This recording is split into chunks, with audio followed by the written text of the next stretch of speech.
Please welcome Mariah Chase, Chief Executive Officer, Eloquii.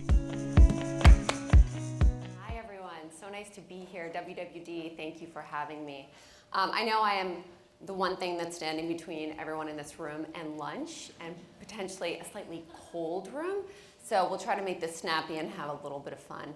Eloquii is, for those of you who aren't familiar, because we are no Kate Spade, we are a vertically integrated, digitally native, fast fashion apparel brand for women sizes 14 and up. Sizes 14 and up is what has been traditionally defined as plus size. Eloquii is my absolute favorite thing to talk about, so I had to resist the urge to make this presentation all about Eloquii, and instead thought, okay, what do we all have to do? We're marketers, we lead e-commerce, we're steeped in digital every day. We have to think about what's next. We have to act in the present, know what's now, but we have to see what's coming down the road, and we also have to be able to predict what might be around the curve in the road that we haven't yet anticipated. Change is a constant, right? We all know change is going to happen forever. But whereas change in the past has felt a little bit like an evolution, right? Today, the rate of change, at least in my opinion, is so extraordinary that at times it feels somewhat like a revolution. And so what I wanted to do was take some snapshots. Digital commerce 5 years ago, digital commerce today, and what do we think this revolutionary change is going to bring us in 5 years, give or take 5 years. Again, because when you're talking about revolutionary change, it might be tomorrow. Let's take a look. First, I will talk a little bit about Eloquii, given that it is my favorite topic. So we're 2.5 years old. We are a venture-backed startup with offices in both New York and Columbus, Ohio. Columbus, Ohio would undoubtedly tell you that they are our global headquarters. We are a venture-backed startup, but we had a slightly different birth in the sense that we were originally owned and operated by The Limited out of Columbus, Ohio. They launched Eloquii in late 2011, 5 years ago, to address customers who were lapsing out of The Limited's core size offering. So it was started as a sister brand. It grew, it did well, it got shut down, sometimes these things happen, and then fated for me, I was not part of the original team, so this was the best thing that ever happened to me. Our chairman and founding investor teamed up with the original team via LinkedIn. It was a cold LinkedIn. This is the way this whole thing started. Was able to buy the assets from The Limited, and we relaunched the brand with a focus on fast fashion and trend, which we thought was really the missing piece. Well, there are many missing pieces for this customer, but one of the major missing pieces for this customer. So that's a little bit about us. We also really love dogs. Okay, so where were we 5 years ago? Flash sales were everywhere. If you wanted to buy a dog leash, you could find it on a flash sale. Flash sales are still around, kind of in a different capacity. We were all on our phones, but we were generally starting and ending our purchase funnels on the desktops and laptops. You may have heard of Stitch Fix. Stitch Fix started 5 years ago. It was a curated box business. It's a way of personalization. It's both high touch and automated personalization, and yes, they can get you to spend more. That started then and has taken off like wildfire. We were hearing really serious grumblings about big data. Gosh, it's so big. How do I capture it? What do I do with it? Where do I put it? And I think still today, just as I'm going to potentially forget your name, Mary's presentation from Retail Me Not said, data is everything, but what are you doing with it? How is it automated, and how do you leverage it? That really, really started in a massive way 5 years ago. There was an app race.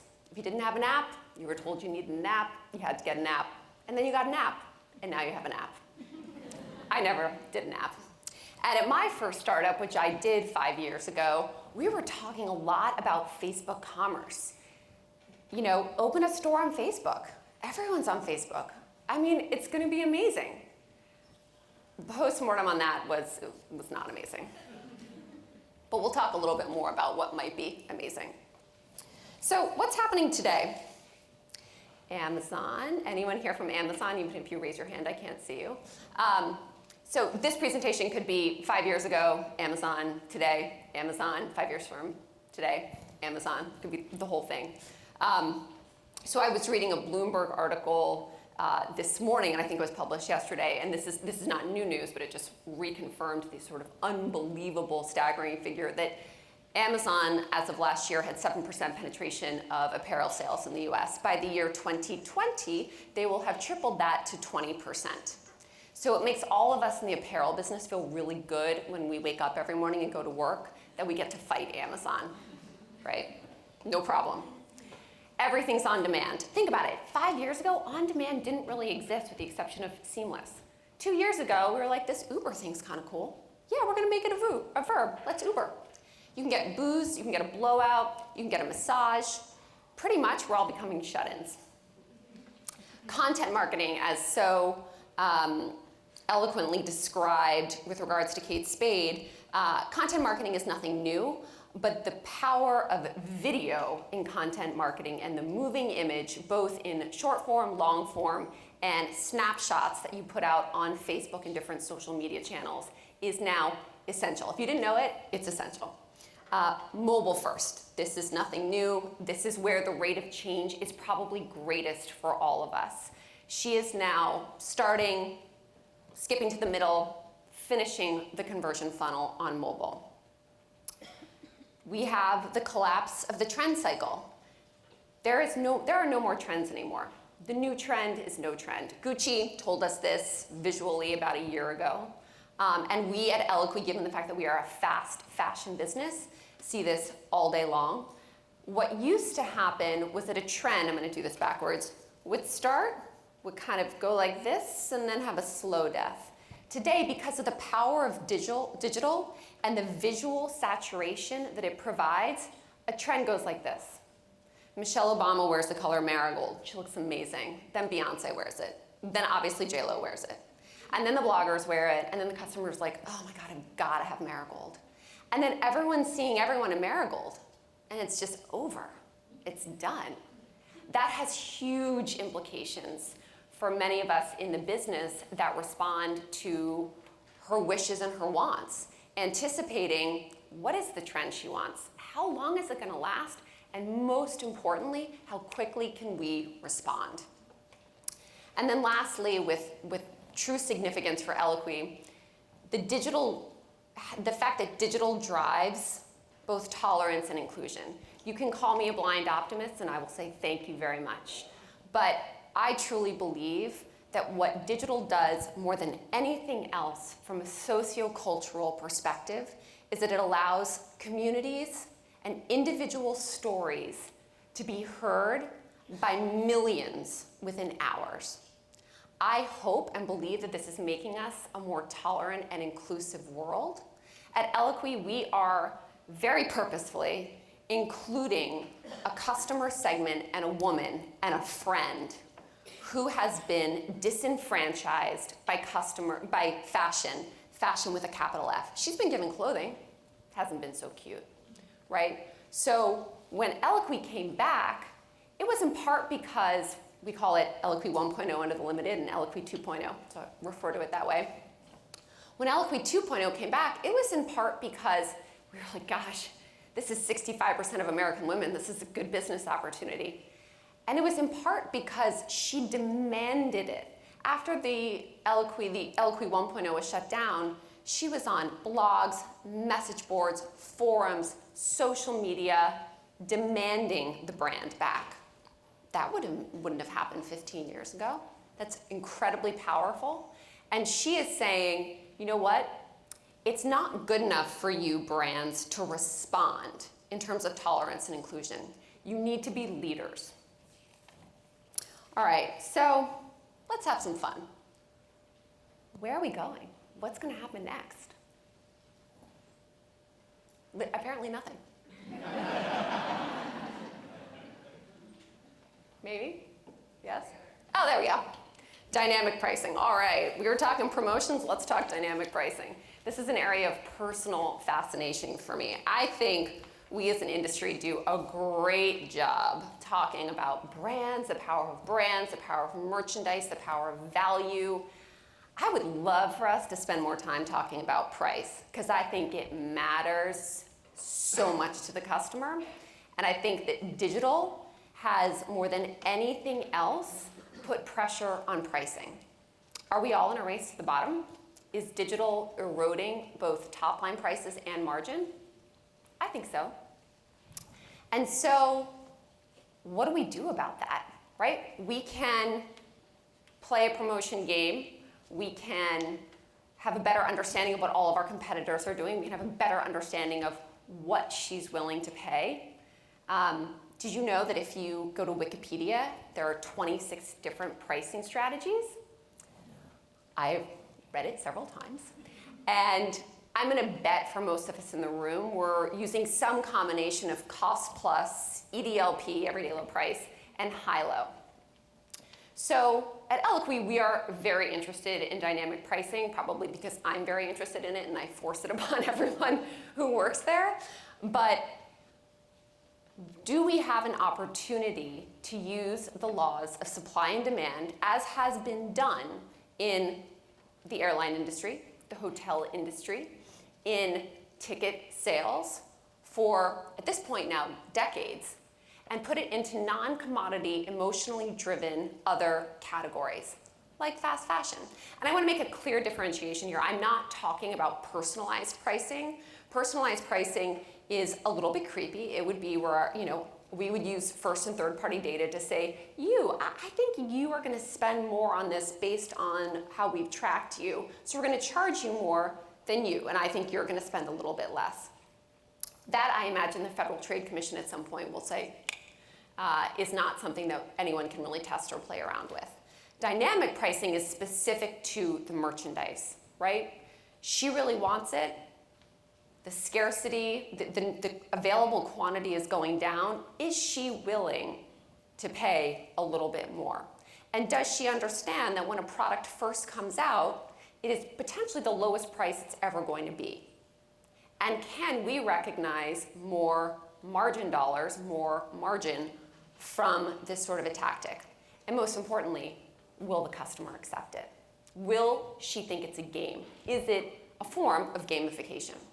At Eloquii, we spend, because we are a fast fashion model, we can do this. We have things that come in and they sell out in 48 hours, and we have a lovely funeral for them and we say thank you very much. But we are trying to build brand equity around the idea of scarcity. So there's FOMO, right? Fear of missing out. We actually brand and talk about with our customers FOSO, fear of selling out. And that is very important to us as a brand equity play and something that will potentially be a precursor to dynamic pricing. I don't have any answers on dynamic pricing yet. Maybe this time next year I will, but it's something that we're very curious about as we believe digital erodes pricing power. Content, all right. I feel like Kate Spade should get back up here and do this. So again, content's nothing new, but what is so amazing about what's happening in content is the number of players in the game, right? Again, Amazon, right? Who doesn't love Mozart in the Jungle? And so as we think about content, we wonder, all right, and maybe Kate Spade is going to be the one to do this, and so I should use them as an example, but is the next Modern Family created, produced, and distributed by Target? Is the next hit show like Girls created, produced, and distributed by Urban Outfitters, Nasty Gal, Eloquii? Could be, right? And it's entertainment for entertainment's sake. It's just a great show.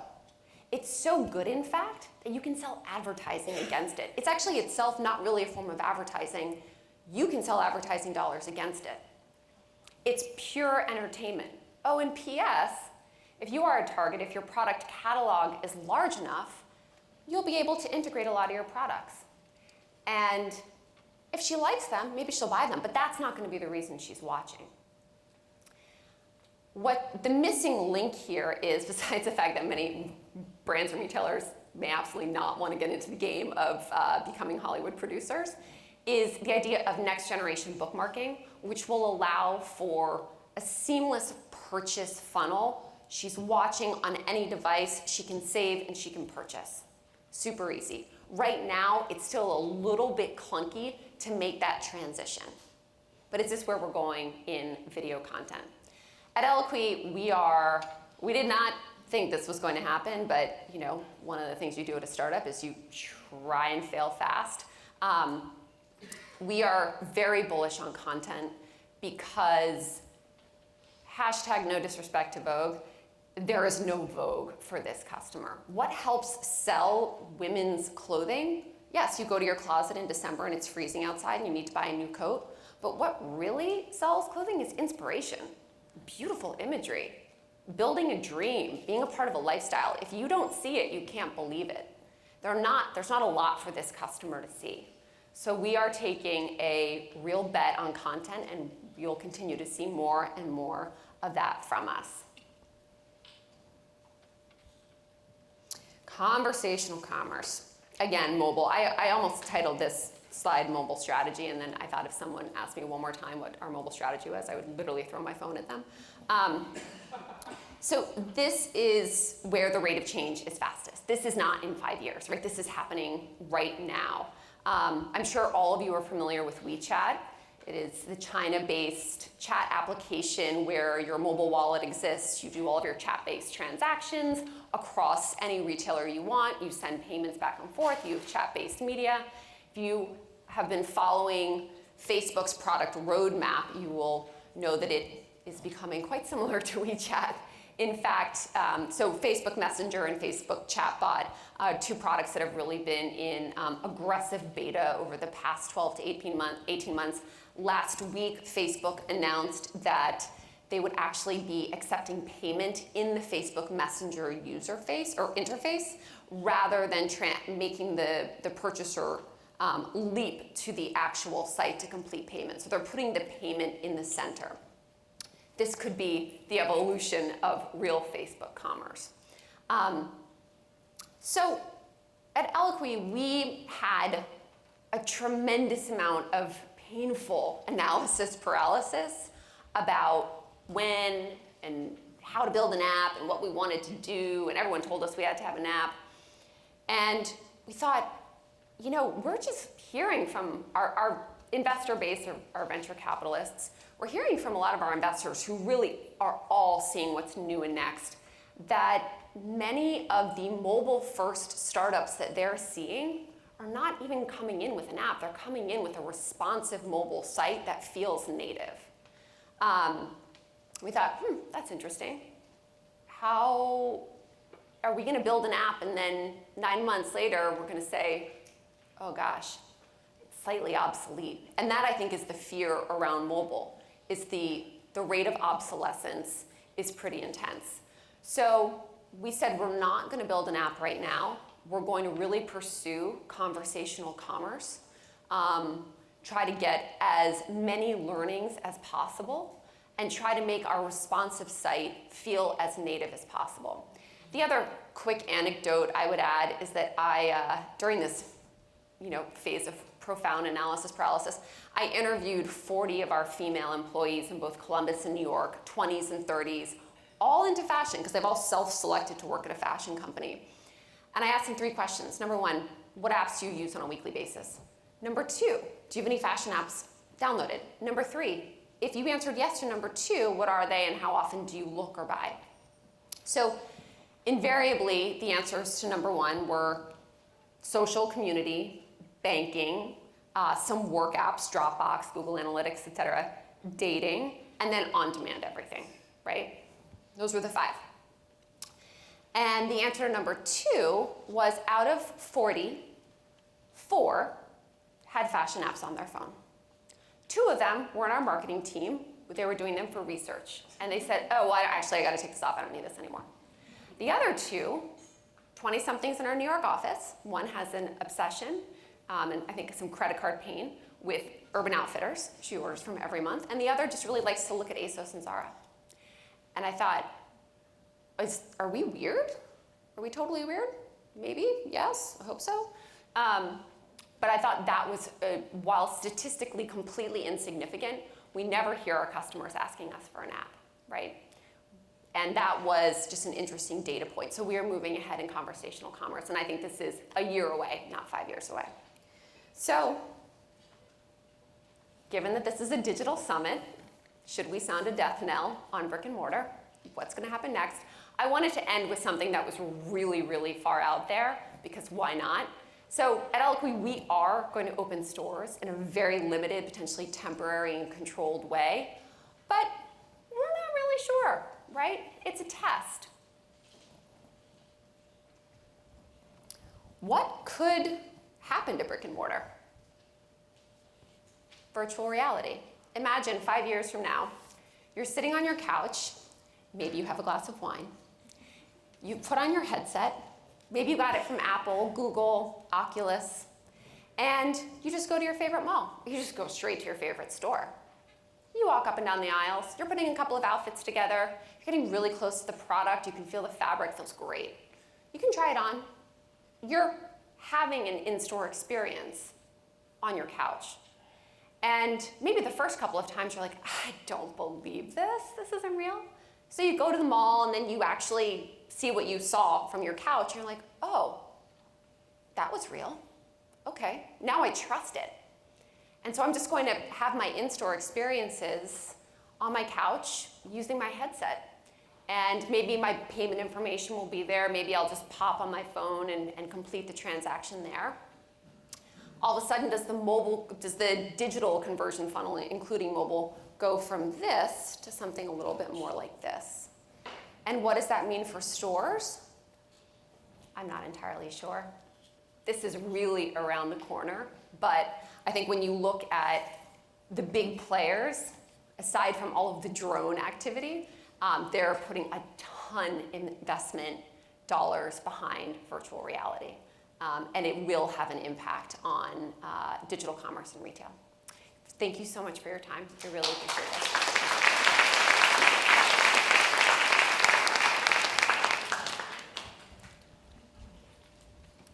Questions?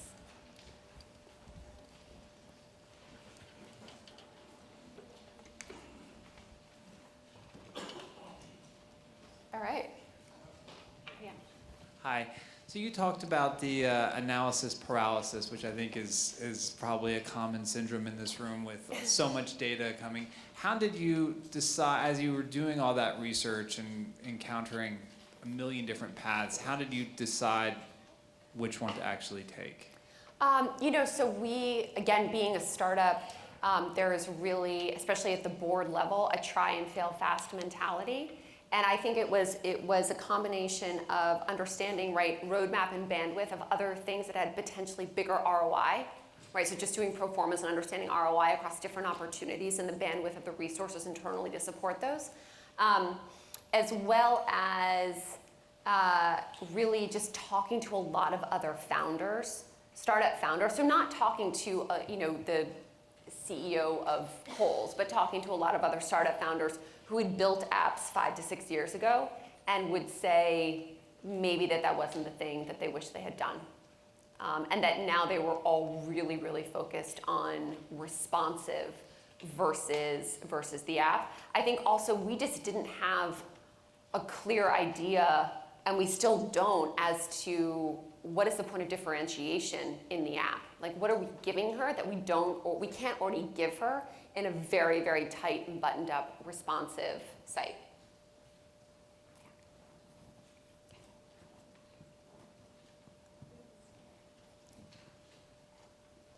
Hi. So you talked about what's next, but what do you think Eloquii is doing today that makes the e-commerce experience superior to what maybe your other more established competitors are doing, things like that? Goodness. I don't know if I would love to think we're superior. I don't know. I think that's all in the eye of the beholder, and she is the customer.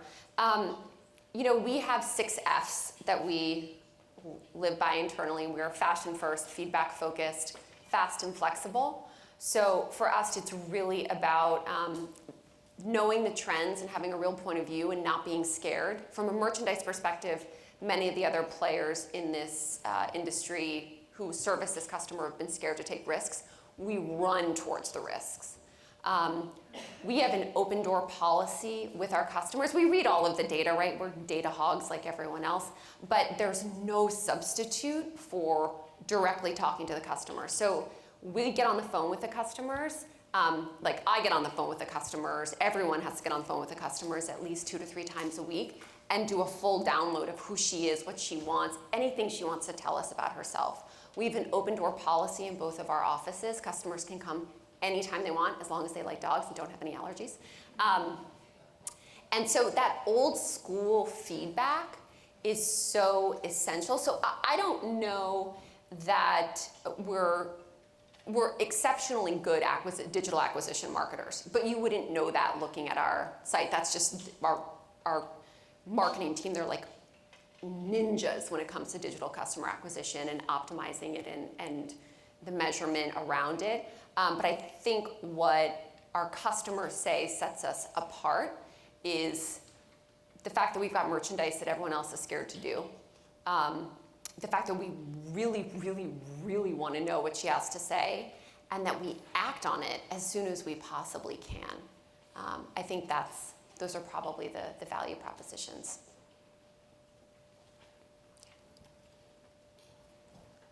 Any other questions?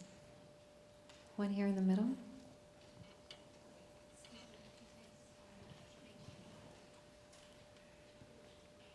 So you're obviously a futurist, and that's pretty apparent.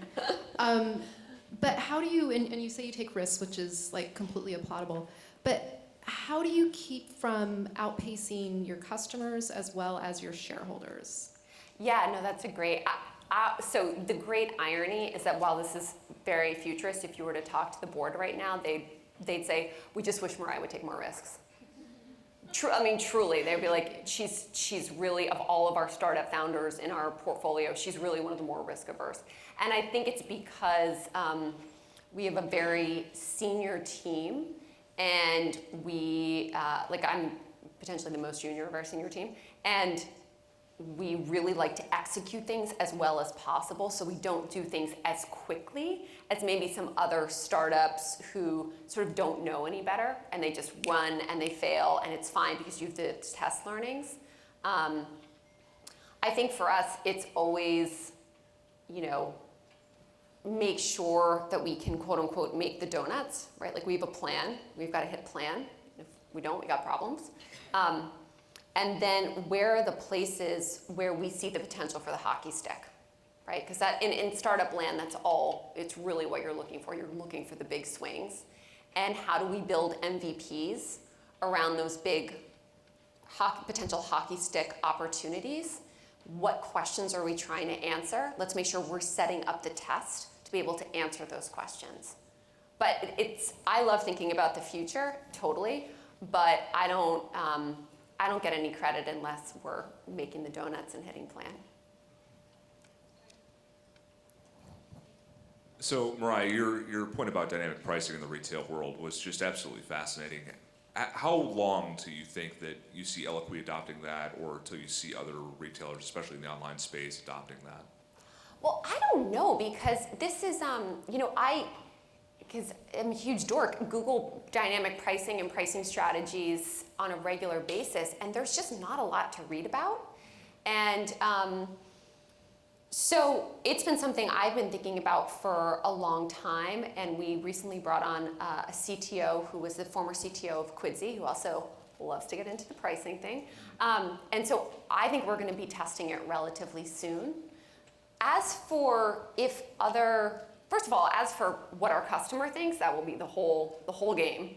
And as for what other potential brands or retailers might do, I have no idea. But I do know when I Google and try to research dynamic pricing or pricing strategies, really what you get are a few articles around the holiday season talking about Walmart and Amazon and maybe Target doing price arbitrage in electronics. Right. Well, and Mariah, one of the other things I've noticed too in all the online retailers I speak with on a daily basis, one of the major things that all online retailers are struggling with is inventory visibility. So what kinds of systems would you have to put in place, or what would you have to do in order to make sure that your inventory is accurate, so that you're able to price it accurately under that model? So we have, I mean, at this point, because we don't have stores, right? We have one flagship store. Okay. That's it. It gets more, I mean, the levels of complication go up infinitely. I think you've got to look at inventory from one hub. Right. Right. There's one dashboard. There's one hub. For us right now, we have inventory in real time. Okay. Right. So it's a real time sort. I think actually maybe it's like every 3 to 5 minutes our inventory is updated. And even with those 3 to 5 minute inventory updates, we have times where we sell out of something and then a customer wants it and we hear about it. So I think there would be some imperfection that we'd have to really account for.